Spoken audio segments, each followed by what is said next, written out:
Benvidos ao Faladoiro. Houve un tempo no que non compartíamos toda a nosa vida nas redes sociais. Houve un tempo no que non contábamos toda a nosa vida, houve un tempo no que non subíamos fotos de onde estábamos pasando a tarde, ou do que comíamos, ou de que prenda de roupa íbamos poñer, pero o certo é que hoxe en día as redes sociais forman parte do noso, das nosas horas e do noso día a día, e hai que falar delas, porque ás veces as redes sociais son algo así como unha selva. Entón, para falar de redes sociais, temos hoxe connosco a Verónica Ramallal, que é de Pequecha, unha axencia de marketing online.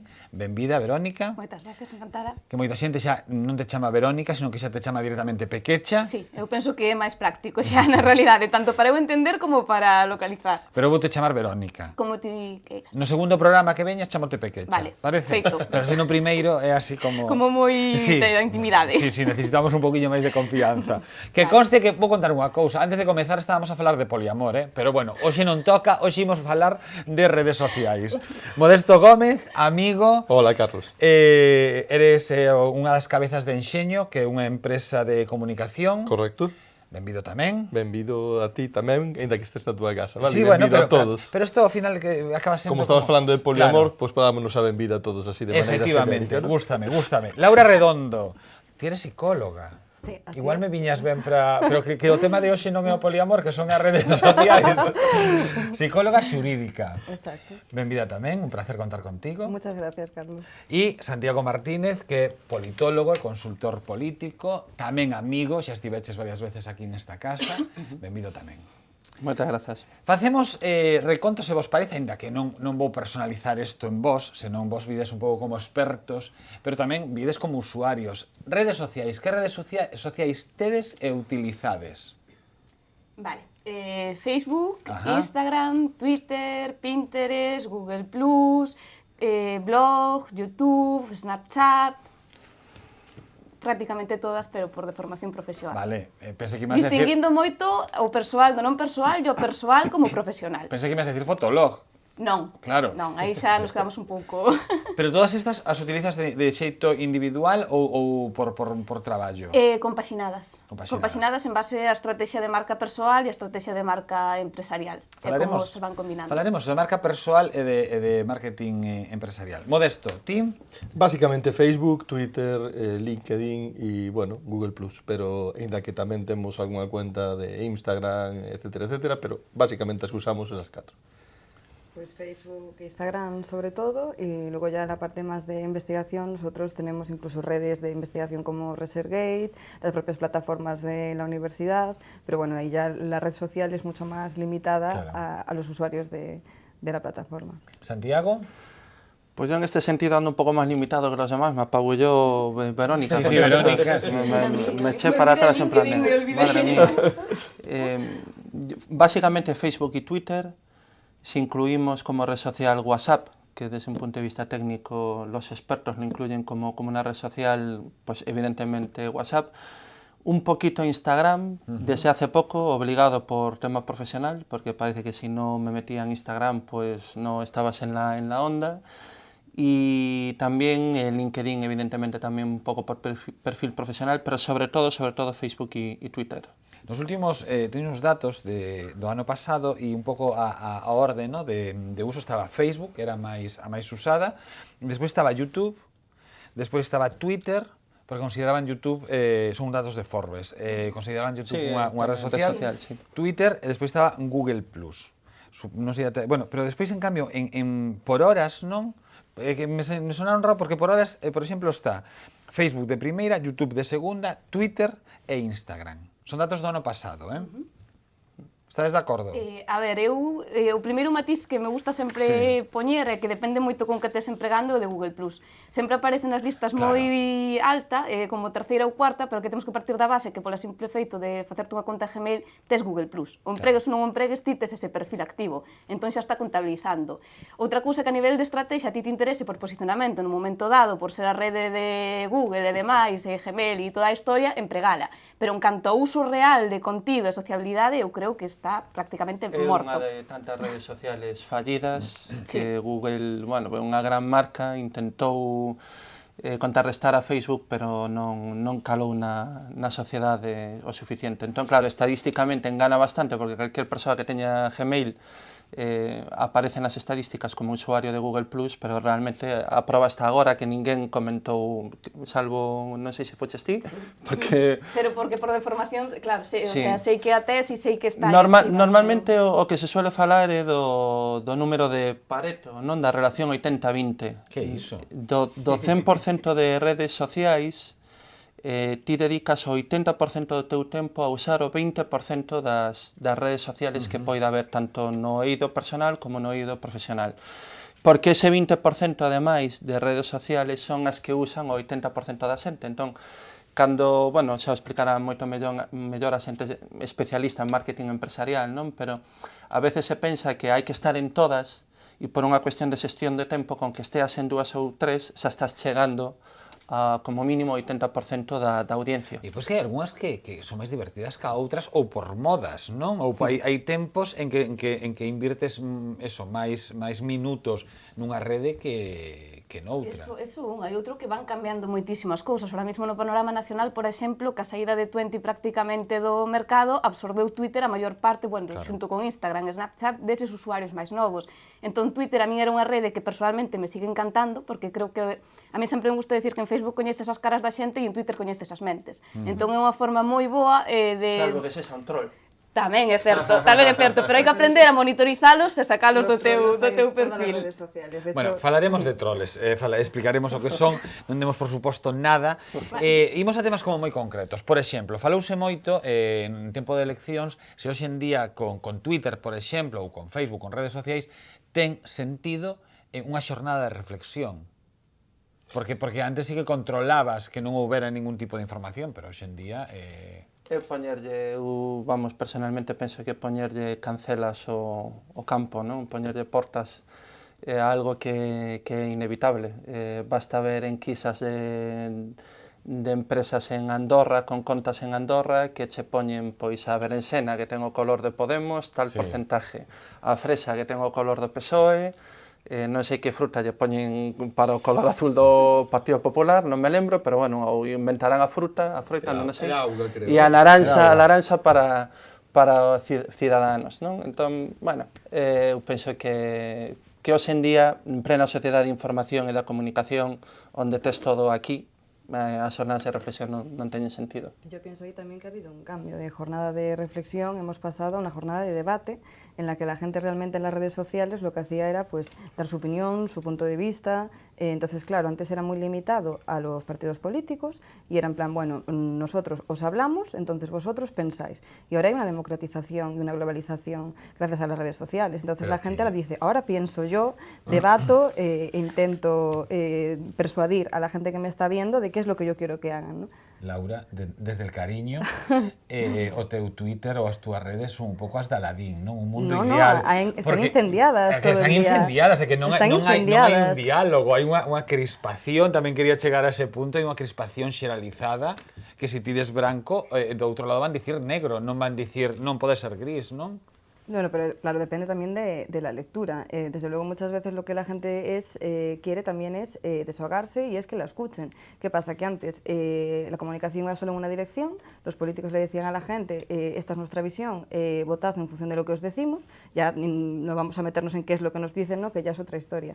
Pero realmente ahora la gente dice, mira, de lo que me has dicho, pues yo creo que esto es lo mejor. ¿Qué pasa? Que hacemos bandos en vez de escucharnos unos a los otros, eso es otro tema. Pero realmente lo que hace la gente es decir, mira, esta es mi opinión. Entonces, como también no teníamos ese espacio para hablar y para dar nuestra opinión, ahí sí que como que la gente está intentando conquistar pues un espacio que antes la ciudadanía no tenía, que es precisamente de debate político, y como no hay un espacio de corte formal, precisamente son las redes sociales las que lo que intentan es pues dar cabida a ese sentimiento que sí que tiene la gente.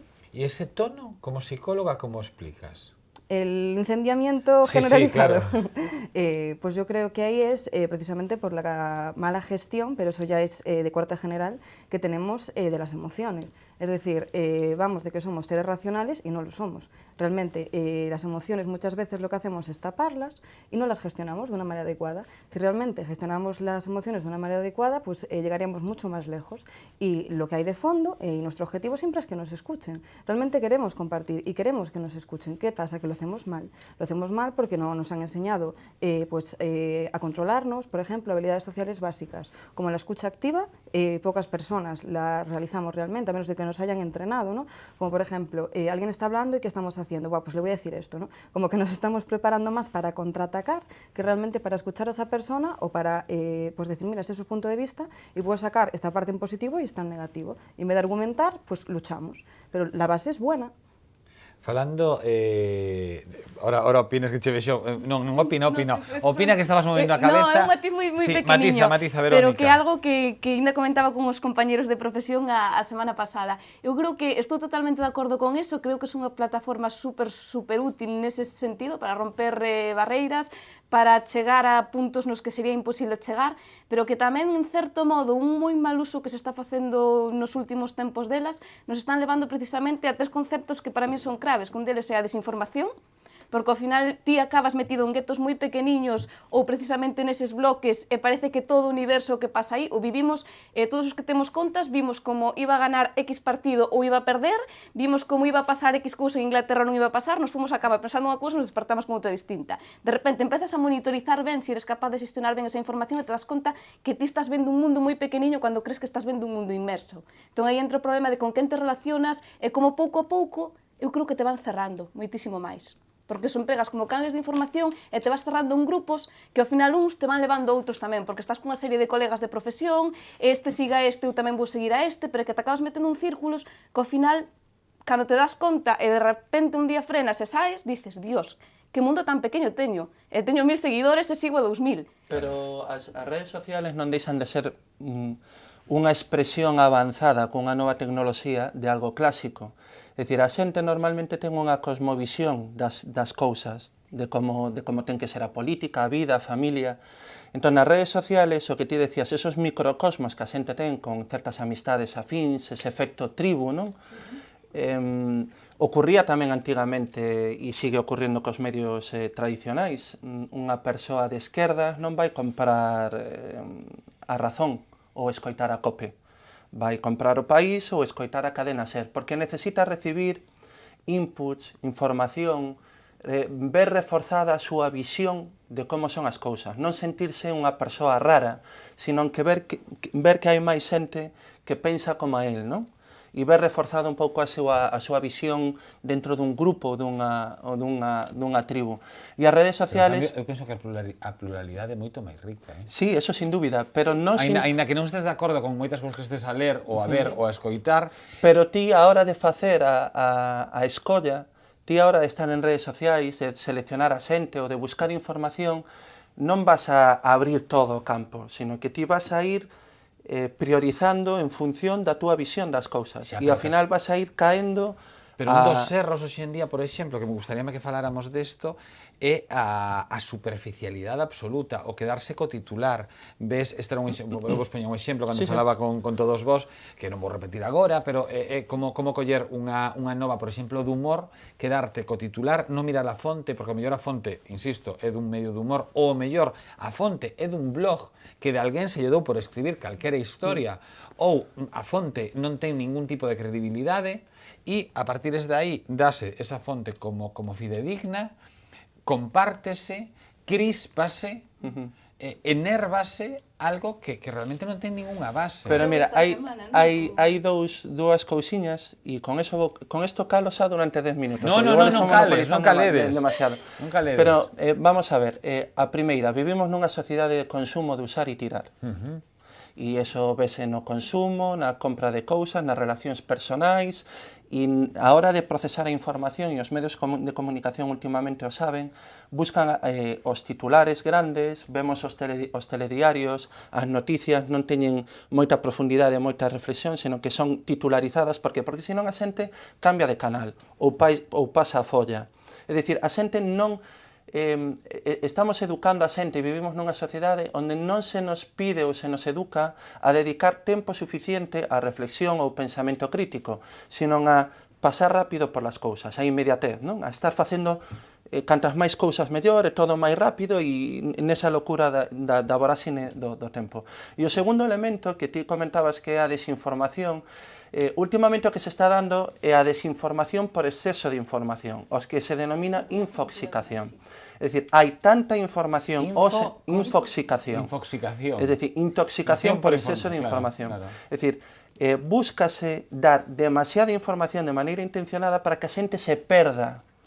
E como a maioría da xente non ten criterio tampouco como para seleccionar, saber o que é principal de accesorio, porque non se lle educou ou non se lle formou, aí entraríamos noutro debate sobre os nosos sistemas educativos ao longo dos anos nos países occidentais.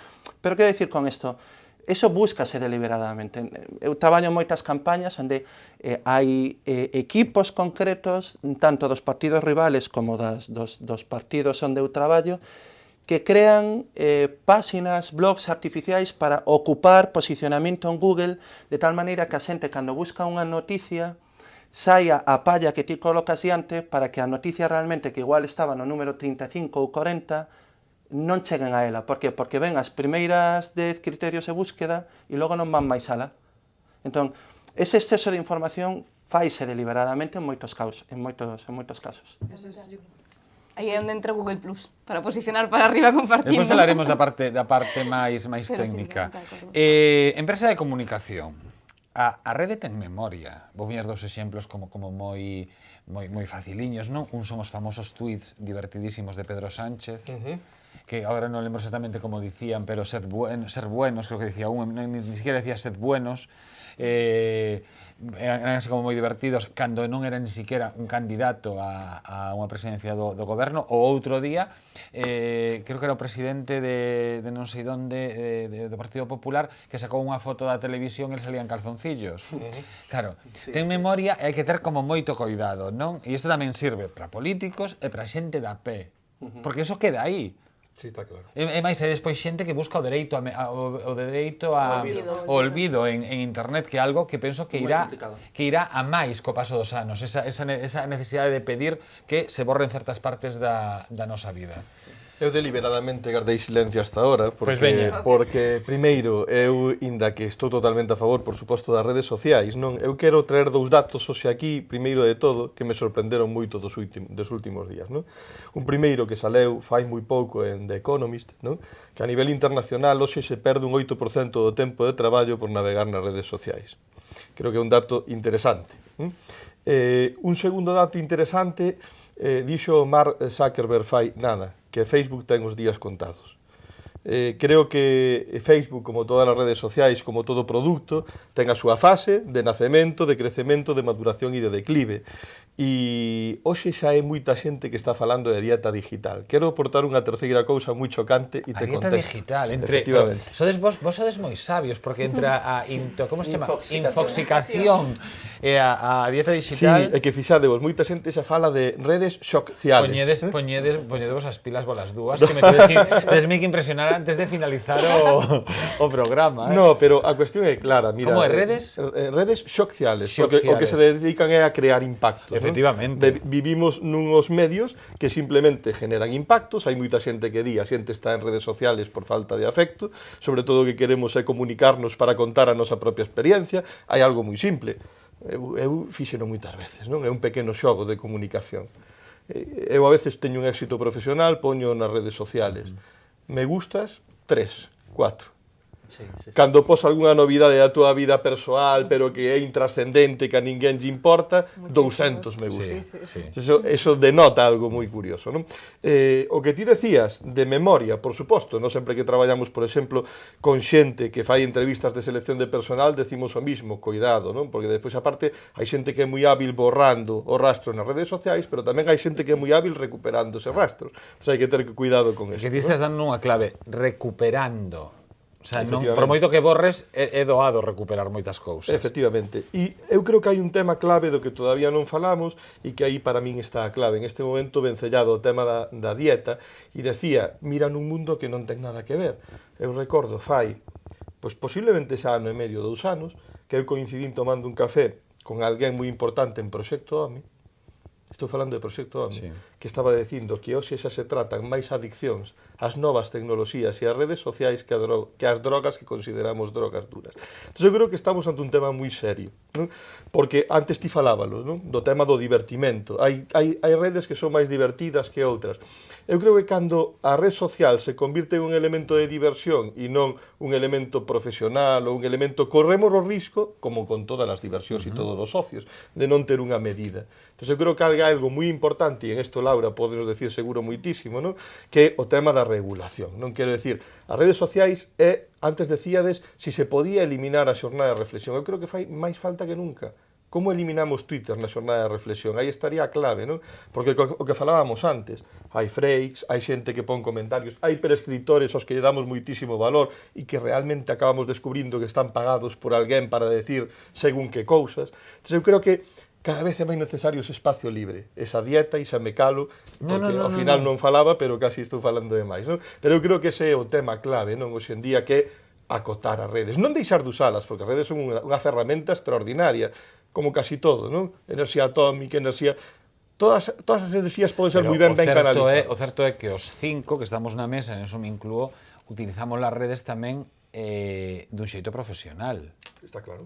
Marca persoal, marca profesional, que falábamos antes. Quero dicirche, diferenciarlo. e as redes, eu Ou a veces atopo non que se se lle pode sacar partido, se a sabes utilizar ben.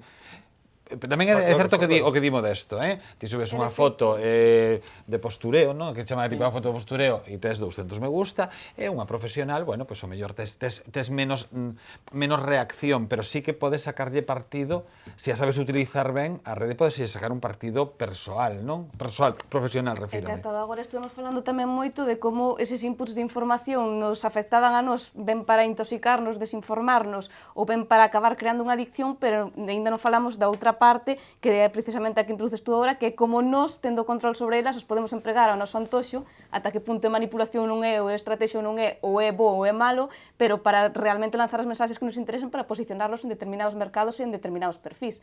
E, por exemplo, aí sí que nos, por exemplo, temos moita experiencia traballando esa parte e sí que funcionan realmente ben. O que pasa que ti tes que ter a capacidade de ser consciente de este porcentaxe que dicía Modesto, do 8% do tempo que a xente perde, e moitas veces, e incluso estamos vendo en organismos xa tipo administracións públicas, non solamente empresas privadas, ao mellor non é unha perda de tempo tan grande, que ti te estés posicionando en X cousas ou falando de X cousas e convertíndote nun prescriptor ou nun referente se o estás facendo en pro da empresa ou con proxectos relacionados ca empresa. A diferencia é se eres un autónomo Ou ou traballas eres en un empresa. funcionario ou traballas por Pero conta incluso allea, un non? funcionario se costa Hai quen pode rebatir un pouco ese dato dicindo que ese 8% tamén é unha pequena desconexión e que pode facer que outro 92% do tempo produzcas máis, non? Ou que ese 8% do Bueno, tempo estás... según como se besa. Hai que...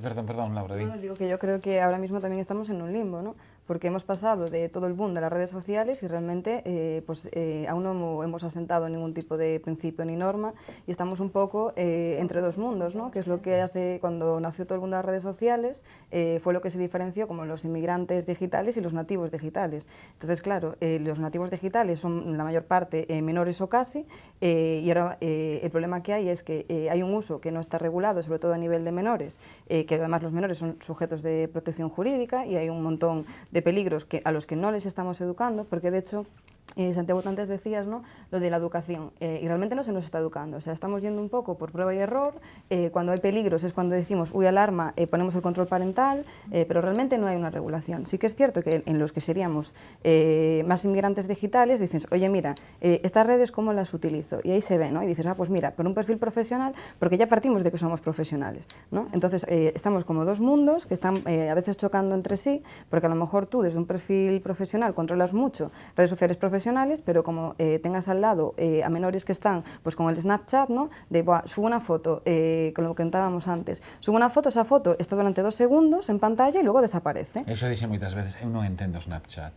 O sea, eso xa me pillou maior. Outro día, mira, por exemplo, relacionado con isto, Ti enténdela. eu leín... Ti que fuches a única que dixeches. Eu a teño, pero non a emprego porque non conxugo con certas cousas. De feito, outro día leía uns datos boísimos que decían que a maior rede caseira de material pornográfico agora mesmo ten Snapchat, porque aunque sí é verdade que todo ese material e ese contido se autodestrúe, se é público en 24 horas, se un vías con 2 visibilizacións, se fas unha captura, te avisa e demais, eso estáse guardando todo nos servidores dos donos da plataforma. E todo eso está aí. En hacer Claro. capturas de pantalla. No, e porque eles teñen uns servidores nos que están almacenando todo Hombre, eso. claro. Entón, ten un stock máis grande de Pero imágenes yo creo pornográficas que se pode ter. Yo creo que partimos de que las redes sociales son gratuitas y nos damos cuenta de que estamos pagando el precio precisamente de poner en riesgo nuestra O tema de imagen. cando despois nos salen cousas suxeridas que falábamos outro día e demais tamén, pero relacionado con isto, outro día li unha anécdota moi boa dun compañeiro de profesión tamén de Iñaki que yo leía no Facebook, que falaba, bueno, ele estaba tomando algo, estaba comendo nunha hamburguesería e tiña ao lado sentadas unhas rapazas. E dice, sin querelo, tanto polo tono alto como porque me pareceu interesante a conversa, puxen a orella, estuve seguindo o que estaba contando. E el contaba un tono positivo porque decía, calquera de nós, ele estaba contando, a rapaza estaba contando unha historia, polo que el ten publicado, na que estaba falando dunha conversa que tivera cun compañeiro de clase, eran adolescentes de 16 anos, a través de Snapchat, non? Intercambiar información, pois estaba contando o que lle contara, o que lle contestaba e demais. El facía unha reflexión que dicía, calquera de nós, dos que eu xa me considero inmigrante, o sea, non son nativa digital, con 30 anos eu considero un inmigrante, calquera de nós, para eso, para contarlle a alguén, estaríamos enseñando capturas de pantalla, ou enseñándolle o WhatsApp, ou enseñándolle, non sei, de algún xeito a proba física A proba de física, mira, sí. e guardamos, temos esa necesidade de guardar eso, pero isto non. O sea, esta rapaza estaba recreando palabra por palabra, que logo tamén dicía, dice, dille que recorde algo que ten que estudiar no cole e que veña aquí cho conte, é imposible memorizalo. Dice, palabra por palabra, pero mirando aos ollos a rapaza que tiña enfrente e interactuando con ela outra vez de forma humana. E eu creo que realmente hai unha ruptura moi grande outra vez entre a nosa xeneración, ou os que estamos ahora en 20 moitos, 30, 40 anos, que vivimos ese boom como inmigrantes, e como está vivindo xa a xente nova, porque precisamente os que menos se preocupan desa privacidade, que en certo modo onde está o gran risco, por exemplo, co do dereito ao olvido que falábamos antes, son os que volven a estar de algún xeito, humanizando un pouco outra vez. Claro, pero han crecido y se han socializado precisamente en esa parte virtual. Entonces, nosotros vemos que hay una realidad... Están máis desconectados dela, Sí, pero no, porque yo creo que como hay una delgada línea entre la realidad y la virtual, están todo el rato cruzando para un lado para el otro, no son conscientes de, por ejemplo, las consecuencias de lo que están haciendo, de las consecuencias a lo mejor de decirle a alguien por internet las cosas, no ven que es un arma de doble filo. Ese é o gran problema que ten, É que o gran problema pero... que hai que coa xente sobe e que comentan os psicólogos é precisamente como está mudando a percepción da intimidade, da miña esfera de intimidade, das cousas que son íntimas entre a nosa xeración e a xeración máis xove, non? Sí. Teñen unha idea da intimidade moito máis transparente, aberta, porque ainda non son conscientes tampouco dos efectos que pode ter estar falando de calquer cousa, subir calquer foto... Pero unha intimidade real, porque quero decirche, cando ves certas fotos, non falaremos da sexualización que hai tamén nas redes, realmente non es quen de estar nese estado de perfección que amosamos nas redes. Eu penso que, a ver... Por eso digo, é unha intimidade real porque o mellor eu cando me levanto, procuro non sacar fotos que amosen demasiada intimidade, non? Pero eu non me levanto estupendo, cunha cara maravillosa, e mordo unha mazá, sabe, mordo unha mazá así, cunha mirada seductora, non, te dei unha legaña, a camiseta será unha bella de publicidade, claro, con eso non te sacas unha foto para subir a Instagram. Pero, claro, non? pero eu non creo que iso faga tanto a xente xoven, sino que eu creo que iso fai máis a xente da nosa xeración. De feito, eu unha das cousas polas cales uso moi pouco Instagram é que me parece un club de xente super metrosexual, hinchada, inflada e con un perfil de exhibicionista enorme, non? Porque ti colles esas fotos máis viralizadas en Instagram e sempre son tíos cuns corpos increíbles, exhibindo E con pouco corpo, frío, exactamente, Eso me recorda- mulleres eso me recorda exactamente porque non teño- soltando sí. morritos, Porque non cuns teño corpos Instagram, acabas de espectaculares. recordar Ahí porque yo non tengo teño que Instagram.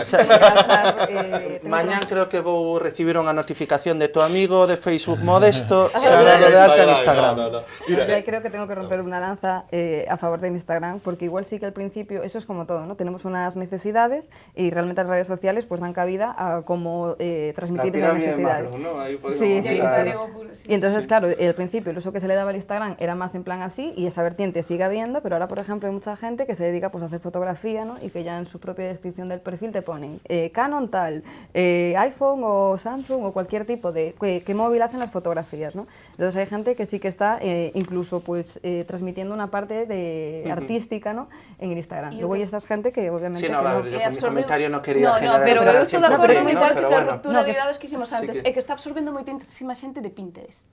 Ah, Tema tamén. manualidades, tema complementos, tema Sí, unha sí, tarta sí. moi ben feita, tema un non sei que, dicir, ese perfil máis de muller de 30 a 45 anos, que Pinterest tamén tuvo o seu boom, está É que decaendo, eso, a está ver, se eso tamén pasando depende un pouco tamén das necesidades e interese de cada un. Haberá quen o seu interese é eso, pois exhibirse. Será unha Eu, marca eu, por perfecto, exemplo, Instagram, fotografía, eu viaxo sí. bastante e o uso para subir fotos pois de Machu Picchu, das pirámides en México, ou vistas de algún sitio que, bueno, pois fai anos eu pensei que nunca chegaría a ver, e gracias á miña profesión, pois podo velas, observalas, e gústame compartilo cos meus amigos Pero, en sí, redes por exemplo, sociales, o tema ¿no? dos Depende de cada un. Pero Depende de cada lánzache un. unha pregunta agora, cantos hashtags lle pos de medio a unha fotografía dese tipo? En Ninguna? Instagram, Eu ninguna. todos. Yo un Eu aí vos montón. sincero. Ya Eu está poñelle libre. todo. É que para son moi perezoso, subo a foto e punto. Como moito un A veces filtro, nin se che comento gusta nada, e- subo a foto Pero isto, e mira, xa está. vou Vale. contaros unha cousa a modo de broma, pero é certo. Outro día estaba na consulta do dentista e, de repente, a consulta do dentista vensendo un pouco a miña perruquería porque é o tempo no que podes pasar ata que te atenden, non? Un cacho vendo pois unhas revistas, non, por exemplo. Entón, vendo as revistas, ocurreuseme poñelas así e dixen, mira, non quedan feas para sacarlle unha foto e subila a Instagram. Entón, saquei a foto. Entre que a recortei, puxen yo filtro, tal, subí na hashtag e tal, non sei quen comentoume, en plan, viches a reportaxe de tal? E dixen, realmente que non me dou tempo a ver nada, porque entre que recortei, puxen yo filtro, puxen os hashtag, xa tiven que entrar na consulta do dentista. Entrei na consulta do dentista, realmente era algo que non era verdade. Pero outra O sea, non estaba vendo nada. Eu podo che comentar a anécdota de estar en Machu Picchu e ver xente co teléfono móvil diante da nariz gravando toda a ruta, porque son como 3 horas que vas visitando Machu Picchu, Despois dirías, tú biches algo? e ti dis, vale, tes un vídeo increíble, super guai para subir a YouTube ou ensinar aos teus amigos, pero ti disfrutaches cos teus ollos, non? A Capila Sistina, igual no Vaticano. Ti entras ali e non deixan sacar fotos ni tal, pero a xente está pelexando por sacar o móvil e a ver se o vixía non o ve, eu fun un deles, Sí. e a ver se saco unha foto, pero sí, estás pensando en, wow, vou subir a foto da e o vou petar en Facebook, non? A veces eso é moita mentalidade. Un día Pensas falando, máis no... Un día falando aquí con xente responsable de museos, dicían que se estaba a dar o caso máis curioso, incluso friki do mundo, que era ver a obra de costas. Porque como que, o que te queres é sacar a foto... O selfie. Te vas co Claro, teu palo. ti vas a... queres ver no Louvre a Mona Lisa, non? E entón poste de costas a era para sacar a foto. Realmente non estás vendo o cadro. Sí. Ya, pero eso es precisamente por el poder decir que estás haciendo algo que a lo mejor otra persona no ha hecho, ¿no? Hemos pasado del querer ser todos iguales al querer diferenciarnos. Entonces las redes sociales también dan cabida a eso. Pero realmente non nos Claro. diferenciamos, non? Estamos Porque facendo Pero que queremos, todos... porque no es que nos conozcan, es que nos reconozcan. Entonces dentro de ese reconocimiento pues ahí entra el postureo, el yo he ido al Machu Picchu, Realmente, tú no, la comparativa social. Outro día leí algo tamén relacionado con eso, que ven un pouco o fío co que comentaba antes Modesto, que tamén vin algúns deses datos, e falaban de que unha das tendencias grandes deste verán é viaxar a sitios, igual que antes había donde non poden ir nenos, ahora é donde tes que estar desconectado desde o momento en que entras co móvil e con as redes sociais a que sales de aí. Relacionado con todo isto está tamén pues, o que decía antes, é dicir, ao final ti o que estás traballando, o que estás intentando é ter un ego moi grande, vender unha vida que non é real. Están se dando moitísimos casos en psicología tamén de depresións grandes porque que ti sigues as redes e de repente a vida de todo o mundo é perfecta. Ten unha Sí, parexa pero bueno, ideal, creo que- é guapísima, está todo o día na playa, vai vendo traballo... Estes días viña unha reportaxe, podemos falar deso se queredes tamén, a raíz de o que acabas de dicir, viña unha reportaxe nun xornal que falaba de que non queremos ter parella.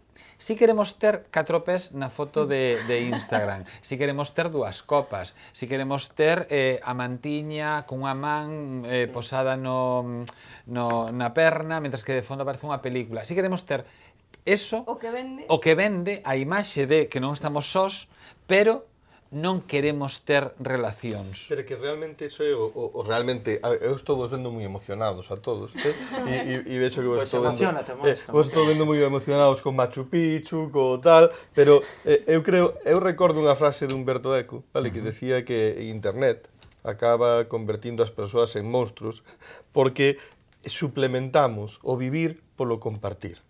E eu creo que isto é importantísimo. Non é importante, decía Santi, xa non é vivir a experiencia, non? Cando fai uns anos estábamos maximizando o famoso turismo de experiencias, o se venche a ti, un responsable dos museos, que che di que xa non me importa ver a Mona Lisa, sino quitala polo retrovisor. Efectivamente. Entonces, realmente estamos vivindo esa experiencia. Eu creo que realmente é unha experiencia dramática por dúas cousas que falaste antes aquí.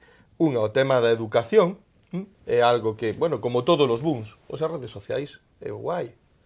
Quen se atreva a poñerlle o cascabel ao gato? Todo o mundo está nas redes sociais, todo o mundo presumimos de que é algo superdemocrático. Vos coñecedes algunha democracia sin normas? Pois as reglas sociais o é. Porque as normas supón o autor únicamente da red. A ver, eso é relativo. Sí, normas hai, Normas da empresa. Sí, pero quero decir, non, están as normas xurídicas existentes. Eu, se te amenazo por Twitter ou te insulto por Facebook, ti mañá me podes poñer unha demanda porque hai un elemento penal.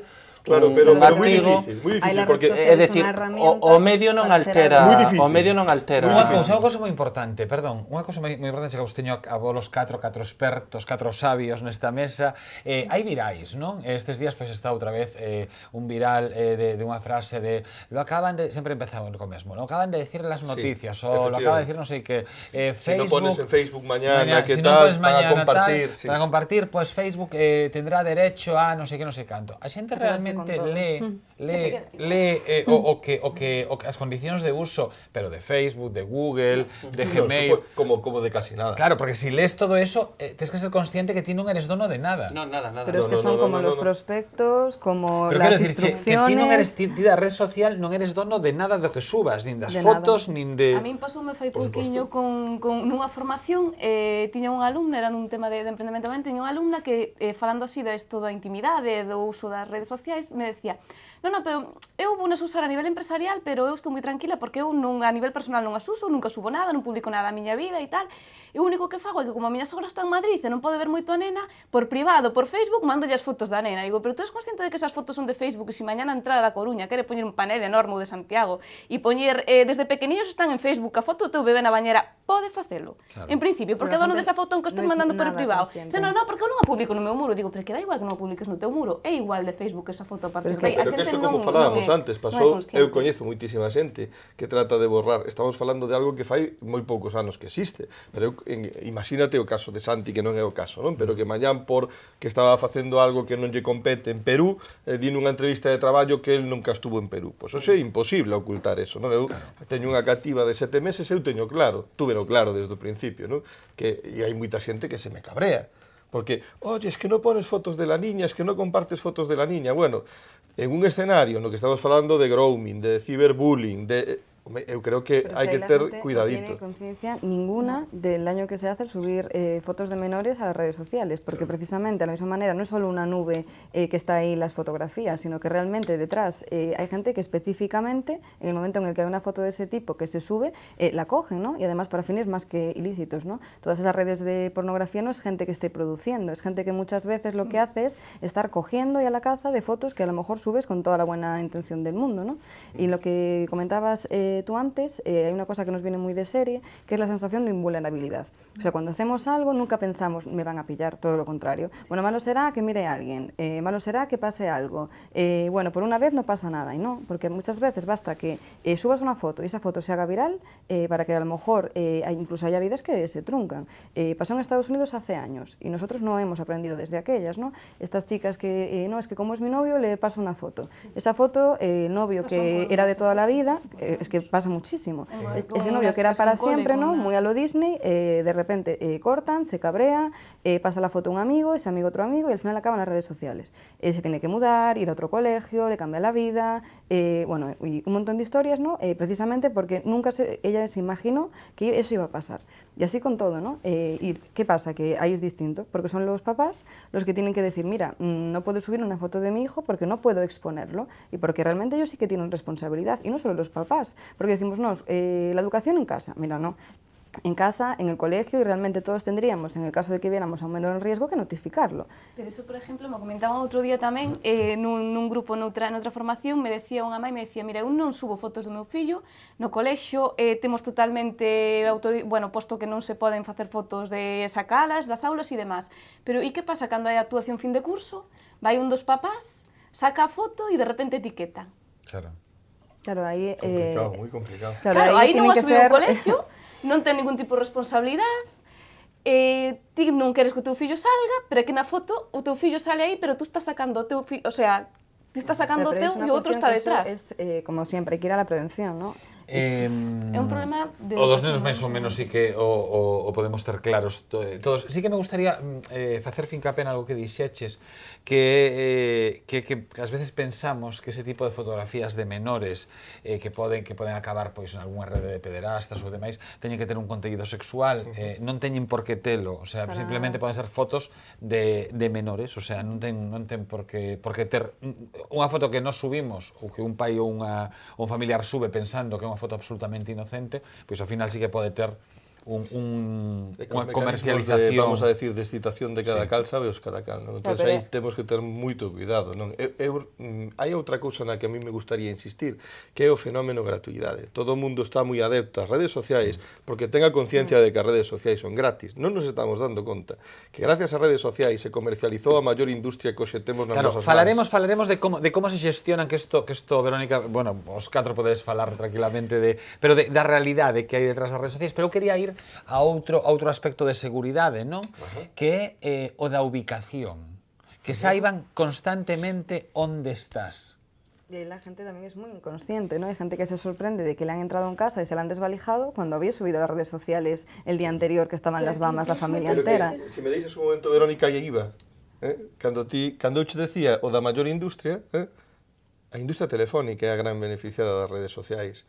De feito, hai moitísima xente que hoxe ten demostrado que quen potenciou eso, que hoxe hai unha enfermidade que se chama mobile phone phobia.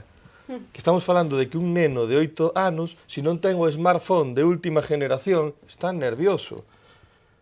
Quere que os seus pais, por qué? Porque ten acceso a unha serie de recursos, bueno, pues, o que che decía antes, eu teño unha nena de 7 meses e que xa ve a súa nai facer así, xa fai así co dedo, encima dunha pantalla, con 7 meses. Olles un libro e pasan as páxinas do libro como se fora unha tablet. Unha tablet. Claro. Efectivamente. Eu creo, e aí é o que ti me decías, e aí está o tema da localización, porque a localización ao final ven polo terminal, ven polo teléfono móvil, ven porque ti automáticamente tes conectado ou habilitada unha determinada opción dentro do... Claro que é grave, A ver, as redes sociais son moi positivas, hasta ahora só dixen mensaxes negativos, claro.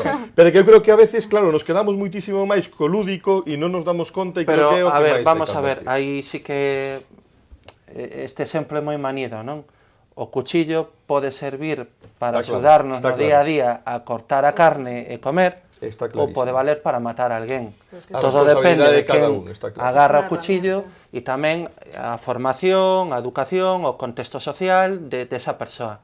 Evidentemente, eu creo que é certo que algo tan importante como as redes sociales, dende un punto de vista de Estado, ten que haber unha formación, unha prevención e unha sensibilización cos xóvenes de un arma ou un instrumento, unha ferramenta que mal usada pode xerar moitos problemas, pero ben usada favoreceu moitas cousas beneficiosas na nosa sociedade. Entón, indo ao tema da seguridade e da localización, ti podes desactivar totalmente a localización de Facebook, de Twitter, do que queiras. Outra cousa é o geoposicionamento que a terminal, o teléfono ten, porque para que ti poidas recibir a sinal hai un sistema de triangulación e tal, entón, pero esa información en principio só a ten Telefónica ou Vodafone, entón, bueno, pues todos sabemos como nun caso judicial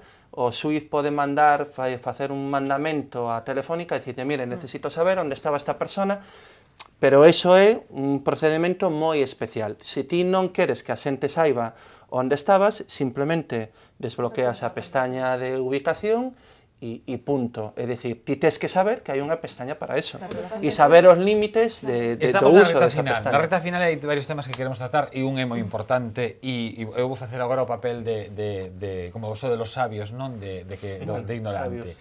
Que eu de repente pois me poño a buscar en Google, eu que sei, pois camisas dunha marca determinada, non? Camisas, busco camisas dunha marca determinada. Ao cabo de 2 minutos vas te bombardear con publicidade desa camisa. Facebook, e que casualidade que de repente me aparecen... Non, vou vos contar unha cousa, que isto sí que é certo, que vos vai facer gracia. Outro día puxeme a mirar un aparello que hai para convertir os calabacíns, isto podese contar, en tallaríns, non? E puxeme a buscar como non me acordo como se chama, e puxeme a buscar por internet este tipo de aparellos, pois dende esa, cada vez que abro Facebook, apareceme unha serie de aparellos dese estilo, como a gran oferta, non? En plan, Amazon me di, compre el aparato este para hacer tallarines, digo, que solamente iba a mirarlo 5 minutos. Claro, Nun sistema informático ti entraches nunha base de datos puntual de aparellos raros e entón aí estás incluído e cando hai algunha promoción de aparello raro pois identificante como un target, como un público objetivo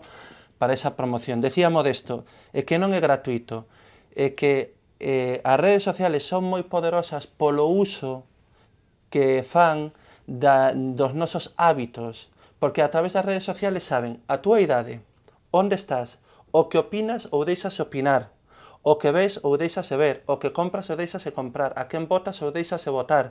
É dicir, dende un punto de vista de estudio de mercado, é a maior ferramenta que hai e se poden comentar anécdotas de como Obama pois, prácticamente gañou unha elección tendo unha supercomputadora nun local blindado, nun baixo dun hotel en Chicago, que lle chamaban a cueva, e aí tiña uns frikis informáticos 7 días a semana durante toda a campaña procesando millóns e millóns de comentarios e de opinións da xente que 2 semanas despois iba a votar. E sabían por geolocalización a quen lle tiñan que ir con un determinado mensaxe, en que zonas, segmentar e microsegmentar a mensaxe. Es súper sencillo, porque es el mecanismo de aprendizaje más básico, además va en la línea de lo que decía antes Modesto, ¿no? Cuando hablaba de la drogadicción. Todos tenemos en el cerebro un mecanismo de refuerzo y es lo más simple, que una persona, por ejemplo, que nos trata bien, tenemos más probabilidades de volver a hablar con ella que una persona que nos trata mal. Es el refuerzo más simple. Pues eso lo utilizan con absolutamente todo. Por ejemplo, lo de los likes es precisamente una activación de nuestro sistema de refuerzo. Si tú entras en las redes sociales, por ejemplo, si miras, ¿no?, lo que decías antes de la máquina del calabacín, que yo creo que todos vimos, ¿no? Tírame a biche. Yo la vi, me encantó. Pareceu moi cara poquero ao final. Temos que comprar unha medias. Me parece, no me ¿Cómo parece acabamos hablando bien, de unha me máquina de parece calabacín? Porque esto puede pasar si yo presento un programa. No, porque además llama la atención. Cuarta vez que me falan de eso esta semana. No, es que yo creo que debe ser viral o algo. Bueno, pues entón que temos que Pero- facer... Isto demostra que funciona. Sí. Claro, temos que facer como unha multipropiedade da máquina de calabacín, mercámoslo Una entre os tres, polipropiedade. unha polipropiedade, e intercambiamos, claro. No, pero es que además es muy sencillo, porque juegan con un concepto psicológico que es la profecía autocumplida, ¿no? Es decir, tú tienes que, además enlazando con lo que decíais vosotros dos antes, tenemos algo que es la atención selectiva. Si, por ejemplo, queremos comprarnos un coche rojo, vamos a empezar a ver coches rojos por absolutamente todo el lado. En vez de pensar, bueno, ¿cómo me fijo? Pensamos, es una señal, tengo que comprarme un coche rojo. Pues eso precisamente es de lo más básico y se llama profecía autocumplida. Entonces, con lo que juegan es con nuestros sentimientos, ¿no?, como hacen tantas y tantas veces en los medios. Entonces, en el momento en el que tú saben que estás interesado por algo, lo que hacen es volvértelo a mostrar para así por familiaridad como que caigas caer en love, ¿no? O sea, feeling love, ¿no? Claro. Que es un concepto. Entonces te dicen, ah, mira, pues justo lo estaba mirando, ahora me aparece, es otra señal, tengo que comprarlo. Y si tú ya tenías ganas y te lo están exponiendo, te van dando más É ganas. que non sabes o que me pasou unha vez. Eu unha vez puxeme a mirar camisas nestas páxinas chinesas, pero puxeme a mirar porque cada unha era máis fea que a outra, non?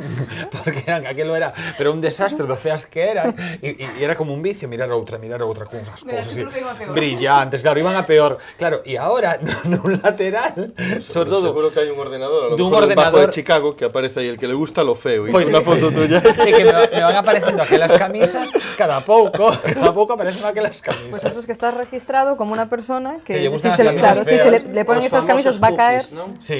Claro, Que de sempre nada. queda registrado en que páxinas entraches, entón estás cedendo a información do teu servidor IP, dos teus hábitos de consumo, e gastan unha pasta increíble no que é marketing digital. En campañas de Facebook Ads e Google AdWords, pero eu aí intentaría, vou facer a parte que me toca un pouco máis dende a parte de axencia positiva, o sea, eu para min sí que é verdade que pode chegar a ser moi recurrente, cada vez menos, porque tamén xa hai unhos ratios nos que ti sabes cando chega a saturación e ti cada vez que o estás amosando ti tamén estás pagando. Se non convirtes en X veces, a ti te interesa retirar campaña ou abrir outros ciclos. Retorno, sí. Claro, Porque te sensibiliza claro, a la desta gente. conversión e ti tes que ir vendo onde se che vai a conversión real pola inversión.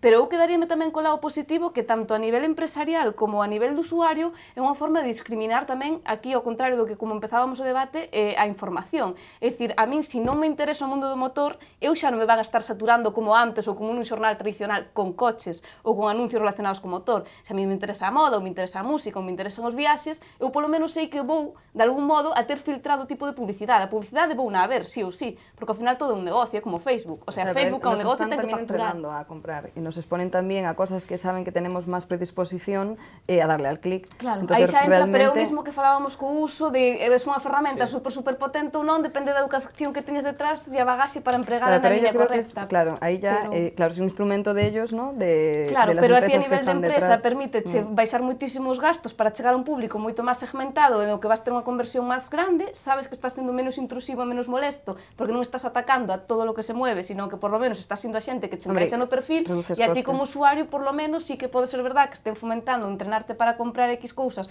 polas que xa saben que tes certa debilidade, pero de outro xeito estánche pues, tamén ampliando un pouco o coñecemento en ámbitos que te interesan. Tamén hai que formar a xente en hábitos de consumo. Eu creo que sí, que nos quedamos todos. Porque se además a mensaxe aparece como última oportunidade ou 50% de descuento ou solo quedan 50 pezas, pois, bueno, a ver, a xente, e aquí hai dous especialistas, Verónica e Modesto en tema de marketing e o que se está a falar agora do neuromarketing, non?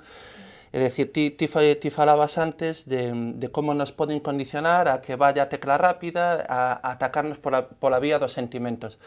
É que o noso cerebro en menos de un segundo decidiu, sin que nos déramos conta. E logo uns 8 10 segundos, según Daniel Kahneman, que é un psicólogo que recibe un premio Nobel de Economía, non me lembro moi ben cantos son os segundos, pero entre 8 ou 12 segundos despois ti buscas argumentos racionais para justificar esa decisión irracional sobre a que non tiveches control.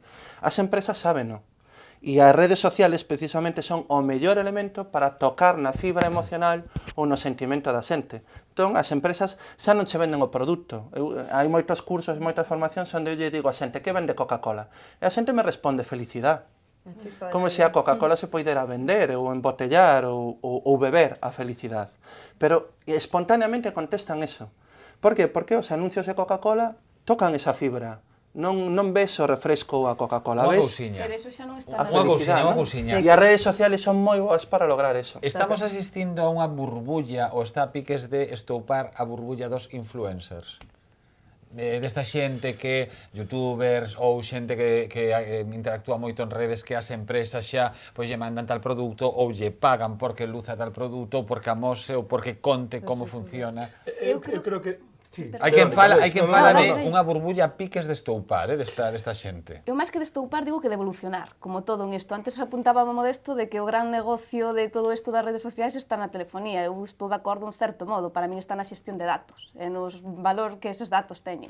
É dicir, relacionado con iso, isto é o mismo, é dicir, vivímolo dende as webs máis 1.0, as 2.0, a que eu en Facebook xa casi unha web cando empezas a instalar de apps e evolucionalo. Eu creo que con esa xente vai pasar o mismo, vai a sufrir unha evolución pero non estallar como tal. É que tal. a nova profesión do futuro, sí, que fai anos era coach, logo community manager, sí, logo é ser especialista no procesamento de Big Data.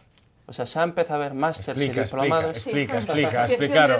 A ver, Big Data de datos. O que dixemos antes, non? É dicir, que as redes sociales, con Google, con todo, ti tes un montón de variables e condutas e de comportamentos da xente. Entón, se de ti saben 30 ou 40 parámetros e multiplicamos por millóns e o elevamos a nivel exponencial, eso é unha cantidad de información brutal. Entón, empeza a darse formación a xente para que aprenda dentro de empresas de marketing, de socioloxía, de consultoría política, a saber cruzar esas variables para poder interpretar comportamentos conductuais e hábitos de determinadas tribus ou grupos Claro, sociais. pero aún así las ¿no? personas están en constante evolución, es decir, hoy tienes unas necesidades y mañana tienes otras. Eso pasa mucho con los adolescentes. Los adolescentes de un año para otro cambian absolutamente todas sus necesidades. Yo ahí creo también que hay una constante evolución, pero también a nivel personal, ¿no? A lo mejor lo que ahora, cómo nos estamos comportando con las redes sociales, a lo mejor mañana les damos otro uso, como ya por ejemplo pasaba, ¿no? Lo que comentábamos antes con el Instagram.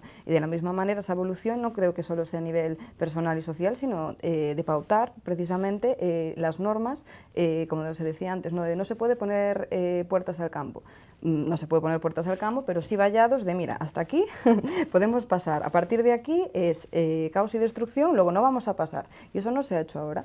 Entonces, sí que es cierto que yo creo que se va a ir evolucionando tanto de redes sociales como de usos dentro de ella, incluso como las propias regulaciones que ahora van, ¿no?, a la cola y que yo creo que probablemente mañana irán delante de ella los que vayan detrás nuestra. Falaba Modesto, e con isto sí que xa rematamos, falaba Modesto antes de xente que vivía enganchada, non, dunha especie de diagnose, non, de xente que vive enganchada ao teléfono móvil, non, a utilización de todas as redes. E eu preguntaría, sobre todo, xa que estás ti como psicóloga e o resto como expertos, non hai tamén como unha especie de doenza que pode ser como a frustración, non, de non ser como o que ti ves que son o resto? Claro, pero yo ahí pienso que ya antes de que hubiera las redes sociales siempre hay un imago social, ¿no? Que es Sí, lo que, claro, pero non tes, a lo que aspirar. Pero ti estás na túa casa e podes decir, ai, fulano ou fulana que levaba este jersey tan boe como me gustaría telo. Vale, e queda aí, non? Encende la tele, ves unha película e dis, ai, mira, Julia Roberts que dentes ten tan blancos. Pero que ti abres o Instagram, por exemplo, e empezas a ver, mira, estes que eu estou aquí cunha bolsa de pipas, están comendo unhas croquetas que teñen unha pinta estupenda. Mira, estes que felices son vendo a tele cunha copa de viño. Quero dicirche, todo o que che está a chegar desa felicidade é como magnificado. Porque hay un punto que es la deshabilidad social, ¿no? Entonces cogemos lo positivo y lo multiplicamos y cogemos lo negativo y lo que hacemos es restarlo, pero realmente yo creo que va a llegar un momento en el que sabemos que eso no es más que una parte de la persona y que realmente no es real, pero es que también lo hacemos nosotros. Que a xente non ten esa frustración? Eu coñezo casos persoais, coñecín casos persoais que me tocaron moi de cerca, sobre todo, bueno, pois xente que igual polo que sexa, pola súa profesión ou porque opositan e teñen que dedicarlle moitas horas a estar encerrados e a única visión que teñen coa realidade é o teléfono móvil mentre están 14 horas ao día pechados nunha biblioteca. Sí que hai cadros e xente que se frustra vendo que hai outra xente feliz ou que lle vai ben ou que lle vai ben co mozo e eu non acabo de atopar mozo. É dicir, creo que todos coñecemos algúns casos de xente que realmente se deixa influir moito pola imaxe que falsamente moita xente pretende dar en redes sociales. Entón, sí que todos o comentamos, todos somos conscientes de que a xente intenta dar unha imaxe, un aura, un halo de felicidade, de que bien me va, pero logo, ti sabes eso, pero logo cando ves... Pero eso sin redes sociales, ¿no? Tócache, Sí, ¿no? eu creo que sí, Sin que redes totalmente. sociales. Sí que é verdade que eso sí que é a inversa do que falábamos antes dos perfis de edades tamén según o uso de cada tipo de rede social. Eu eso vexo máis na xente máis nova. Eu, por exemplo, tive o caso fai, bueno, pues estes últimos anos, xente facendo prácticas máis noviña que tiña proxectos paralelos e outras historias, e eu lembro que era obsesivo, o sea, era coller o móvil e estar, é dicir, que fas? Estou mirando que acabo de subir unha foto a Instagram e só ten 4 likes. E eu, A dopamina, conoces a alguén dos 4 likes? No, pero só teño 4, El jova, non sei sistema como de facer, vou meter un refuerzo. hashtag máis, por eso preguntaban antes dos hashtags, sí. vou meter un hashtag máis. E eu, pero para que queres máis likes? O sea, esa xente vaiche a contratar ou vaiche a comprar algo do que ti fas? No, pero jolín, mira, que isto mira que merda subiu, con perdón, que por porquería acaba de subir pero aí e tiene non sei cuantos likes. Era como, Está o sea, claro, obsesivo Pero totalmente. es que necesitamos realmente refuerzo, porque refuerzo nuestros Claro. sistemas como si fuese una droga. Realmente sí que hay una adicción, dopamina, creo que, ¿no? claro, en el sentido de que hay Y pues, sustancias es como la muy- oxitocina o la sí. dopamina que están en el cerebro y que realmente nos producen placer. ¿Qué pasa? Que ese placer es totalmente efímero. Entonces, un like, ay, mira un like, luego ya quieres otro. Entonces, O- estás buscando todo el rato likes. O que tú has estado 4 horas ocupado en algo, coges el teléfono pensando que vas a tener 14 WhatsApps porque todo el mundo se ha acordado de ti, Y por eso lo veis y te no y das ni cuenta a WhatsApp, nadie. ni Twitter, ni tal, y tú dices, no soy nada, soy un mierdecilla, nadie me... Tal, sí, Eso- Ahí es la y sobre todo la expectativa. gente joven. sí, ahí sí que está mucho Nadie más me escribe, joven. nadie tal, nadie... Sí. Yo creo que en relación a lo que decías antes también, yo creo que sí hay una burbuja, ¿eh? Y hay alguien que yo lo oí llamar el efecto pompa, tú cuando ves a un niño haciendo una pompa de jabón, Sí. dice, cuando algo crece muy rápido y se infla en gran parte de aire, es imposible que en algún momento no rompa. estopa, claro. Entonces, eu penso que eso existe, non? E eu casi, para terminar, porque creo que estamos sobre a hora, non? Estamos xa. Eu quero decir o que dixo o último Premio Nobel de Economía, que lle preguntaron cal é o ben económico que máis iba a valorar no futuro, e el dixo a privacidade. Moitísimas grazas aos 4. Eu vou rematar dicindo algo co mellor nestes tempos en que se van facer moitas que a xente fai moitas cousas a vez, non está de moda, pero que xa dixen en varias ocasións, e que, por exemplo, eu recomendo moito cando estás vendo unha película na casa ou unha serie que te gusta, hai unha cousa tan boa como quitarlle os datos ou quitarlle o wifi. Modo avión. O modo avión, e ese tempo poder desfrutar do que realmente estás a Saliu facer. outro día unha estadística, o 60 e pico % da xente xa ve a televisión mentres tuitea directamente o que está Non, vendo. que a xente tuitea mentre Mentre ve a ve a televisión. Xa casi podemos dar a volta, así, De xa feito, non E despois- Esa é a dieta digital. Claro, despois Hai que outra facela, cousa, hai que facela. Mira, unha nova profesión, dietista digital, Dietista digital. nutricionista digital. Despois outra cousa, Déxate esa de bromas. xente No, que pero ten... nós estamos cursos de eso xa. Esa xente que ten esa vida tan perfecta, tan de portada de revista, pois seguramente lle cheren os pés. No, pero yo creo que eso sí Como que es aínda non nos chegou, claro, Yo creo que eso sí seguramente. que es una burbuja que estalla, ¿eh? ¿Sí? Sí. O sea, no puedes mantener un nivel de vida elevadísimo con fotos perfectas durante, o sea, un Bueno, si tiempo eres muy Amancio largo. Ortega, bueno, él es modesto, pero si Bueno, pero tienes es la que él tiene capacidad esa vida. adquisitiva Él de tiene una esa persona vida. Amancio como Ortega él, no es modesto, eso os lo puedo decir yo. Ojalá modesto fuera Amancio Ortega. moi bo traído. Verónica Ramayal, Modesto Gómez, Laura Redondo e Santiago Martínez, moitísimas grazas. Con este Festival del Humor rematamos o programa de hoxe. Sexan moi felices.